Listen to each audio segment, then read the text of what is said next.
ಇನ್ನು ರಾಜ್ಯದಲ್ಲಿ ಅನೇಕ ಜಿಲ್ಲೆಗಳಲ್ಲಿ ಬರ ಪರಿಸ್ಥಿತಿ ಇದೆ. ಹಾಗಾಗಿ ಬರ ಪರಿಸ್ಥಿತಿಗೆ ಅಧ್ಯಯನಕ್ಕೋಸ್ಕರ ಸಚಿವರಿಗೆ ಜಿಲ್ಲೆಗಳ ಹೊಣೆಯನ್ನು ಕೊಡಲಾಯಿತಾ?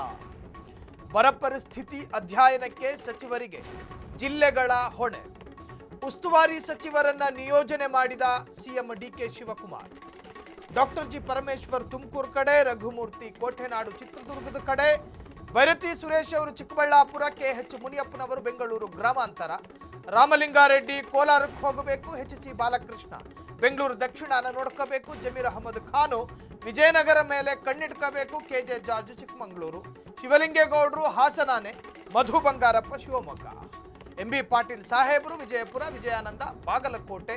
ಇವೆಲ್ಲದರ ನಟ್ಟ ನಡುವೆ ಮಲ್ಲಿಕಾರ್ಜುನ್ ಮಾತ್ರ ದಾವಣಗೆರೆ, ರುದ್ರಪ್ಪ ಲಮಾಣಿ ಅವರು ಹಾವೇರಿ, ಬಸವರಾಜು ರಾಯರೆಡ್ಡಿ ಅವರು ಗದಗ ಆದರೆ ಸತೀಶ್ ಜಾರಕಿಹೊಳಿ ಅವರು ಬೆಳಗಾವಿ, ಸಂತೋಷ್ ಲಾಡ್ ಧಾರವಾಡ, ಲಕ್ಷ್ಮಣ್ ಸವದಿ ಉತ್ತರ ಕನ್ನಡ.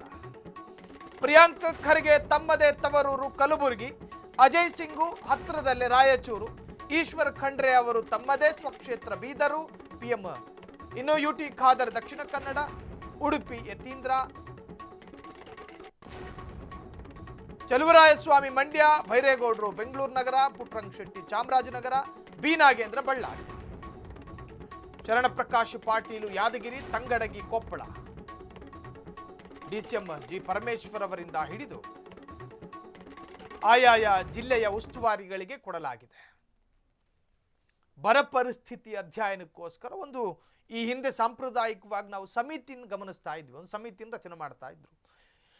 ಈಗಲೂ ಕೂಡ ಆ ಸಮಿತಿಯಂತೆಯೇ ಒಂದು ಸಮಿತಿಯನ್ನು ರಚನೆ ಮಾಡಿ ಆಯಾಯ ಉಸ್ತುವಾರಿಗಳಿಗೆ ಆ ಹೊಣೆಯನ್ನು ಕೊಡಲಾಗಿದೆ.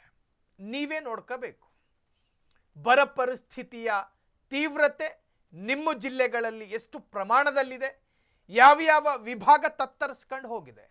ಕೃಷಿ ಇಲಾಖೆಯಲ್ಲಿ ಬರ ಅಥವಾ ಆ ಭಾಗದ ವಾತಾವರಣದಲ್ಲೇನಾದರೂ ಬರ ಇದೆಯಾ, ವ್ಯವಸಾಯದ ಕತೆ ಏನು, ರೈತರೇನಾದರೂ ಸಂಕಷ್ಟಕ್ಕೀಡಾಗಿದ್ದಾರಾ, ಇವೆಲ್ಲವೂ ಕೂಡ ಬರ್ತವೆ.